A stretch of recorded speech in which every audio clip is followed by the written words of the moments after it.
Hello everyone, welcome back. So this is again Tutor Dayan at your service.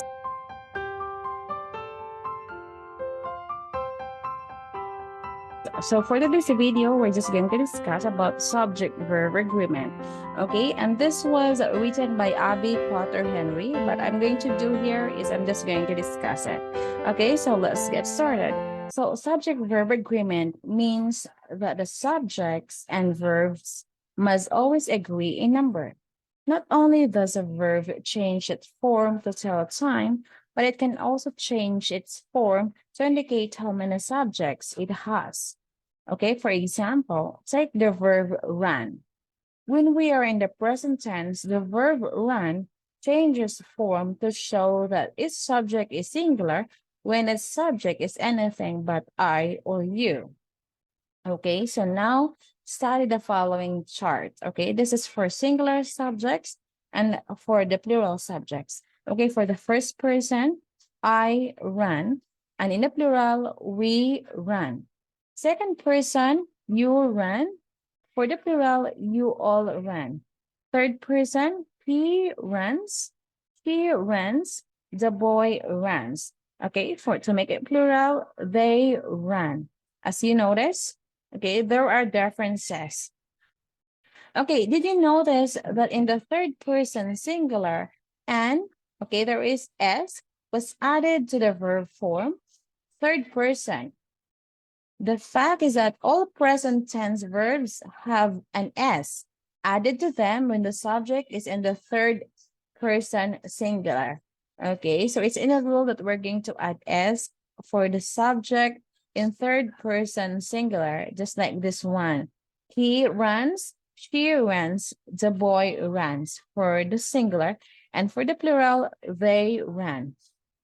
Okay, think for a moment about the verbs walk, run, eat, sleep, try, study, and work. Now, give these verbs a subject I. Okay, so I walk, I run, I eat. Okay, the pronoun is I. Is the only word that can be the first person subject. Likewise, the word you is the only word that can be a second person subject. The present tense verb for you remains the same as for I. Okay, you walk, you run, you eat. Okay, the same. However, when we change the subject I or you to he, okay, when we change the subject, okay, he or the cat, we must add an S to each verb. The cat walks, the cat runs, the cat eats, etc.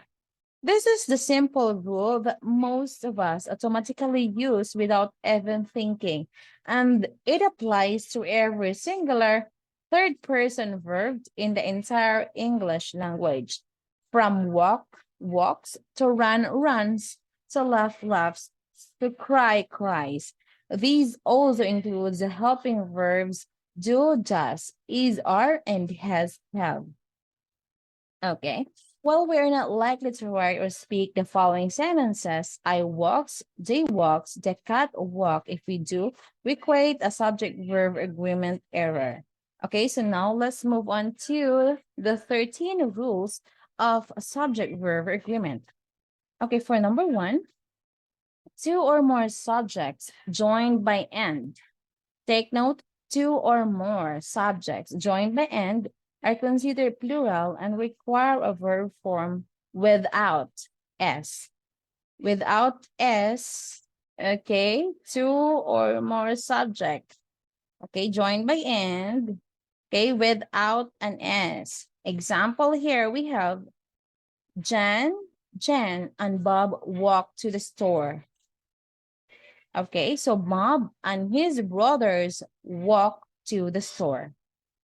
Okay, so here. Number two, if a subject is modified by the words each or every, that subject is singular and will take a verb form that ends with S. Take note, each and every is a singular.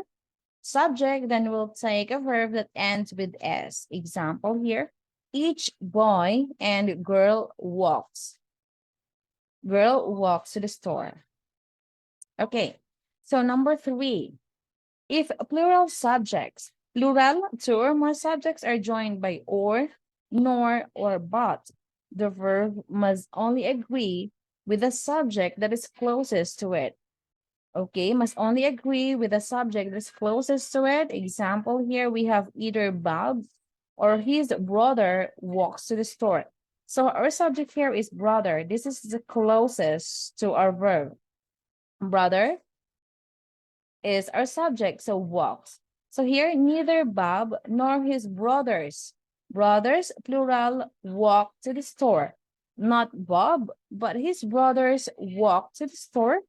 Not Bob, but his brother walks to the store. Okay? So now let's proceed to number 4.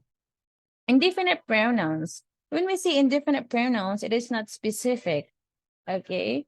Somebody, someone, it is not specific. Indefinite pronouns are usually singular and take a verb form that ends in S.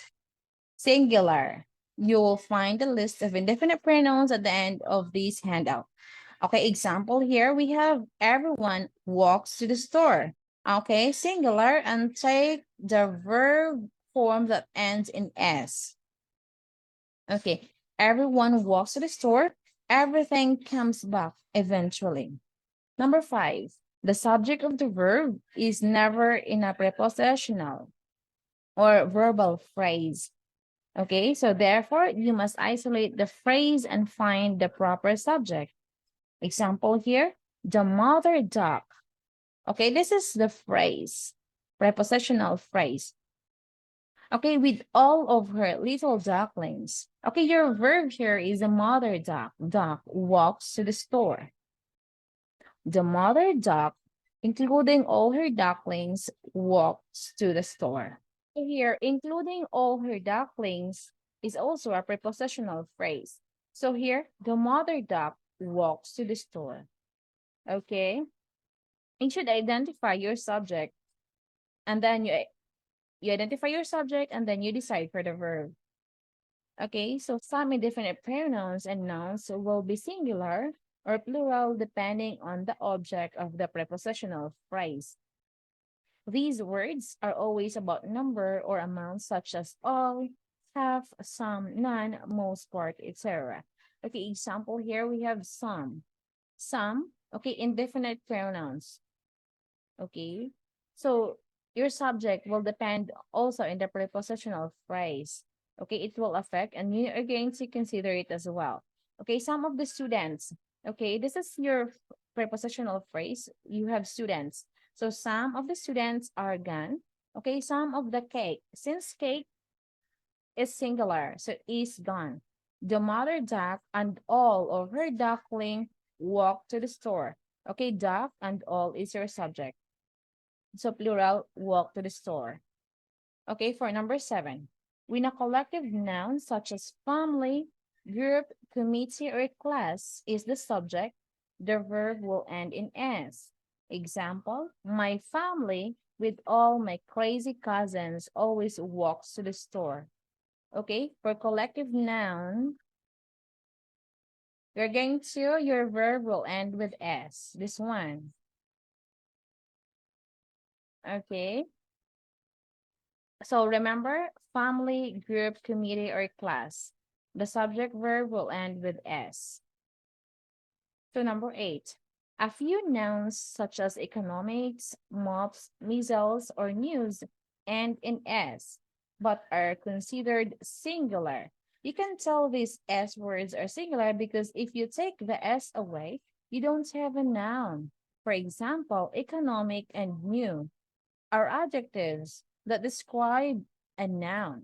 So mop and measle just don't make any sense. Okay? So this one example, economics is her favorite subject.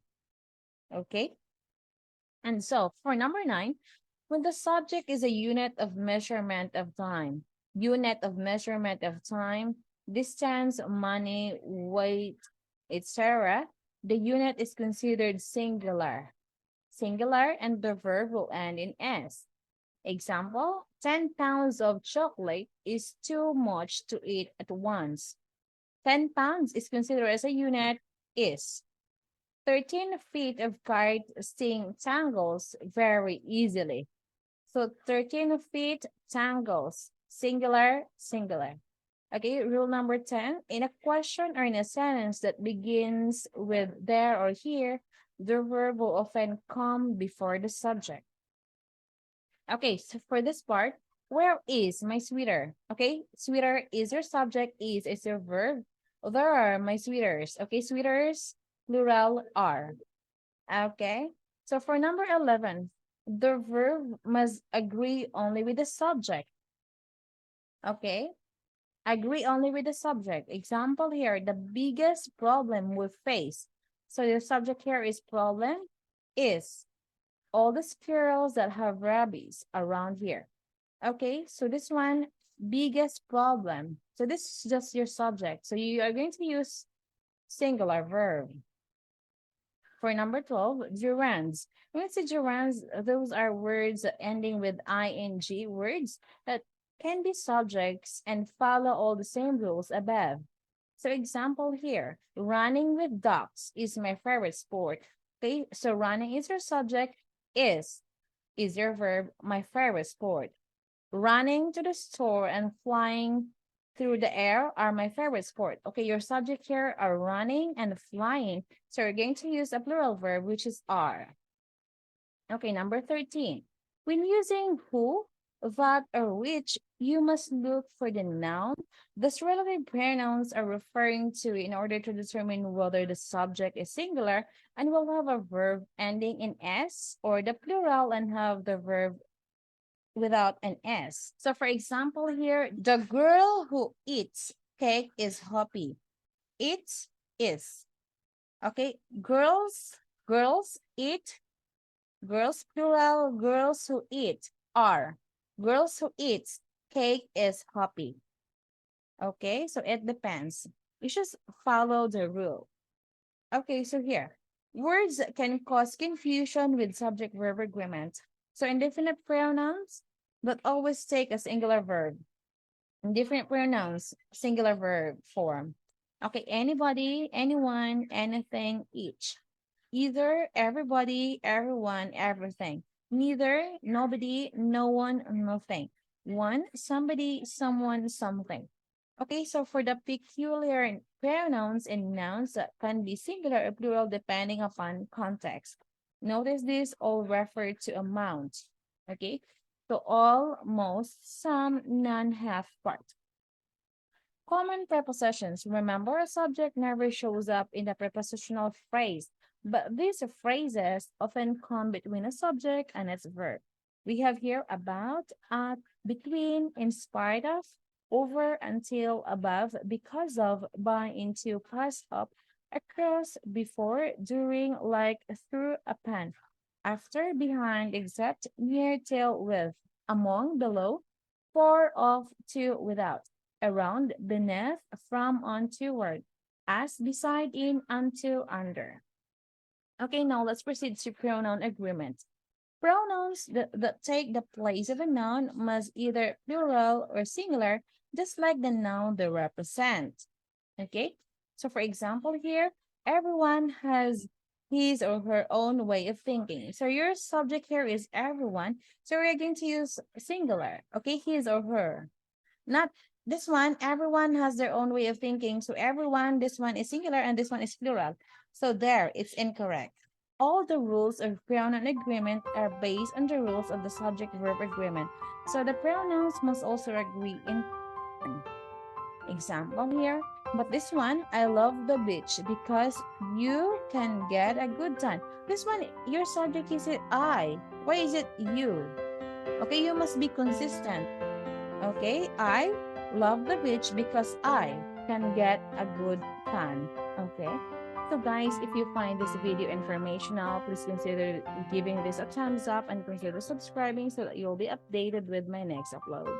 See you next time and have a great day. Goodbye.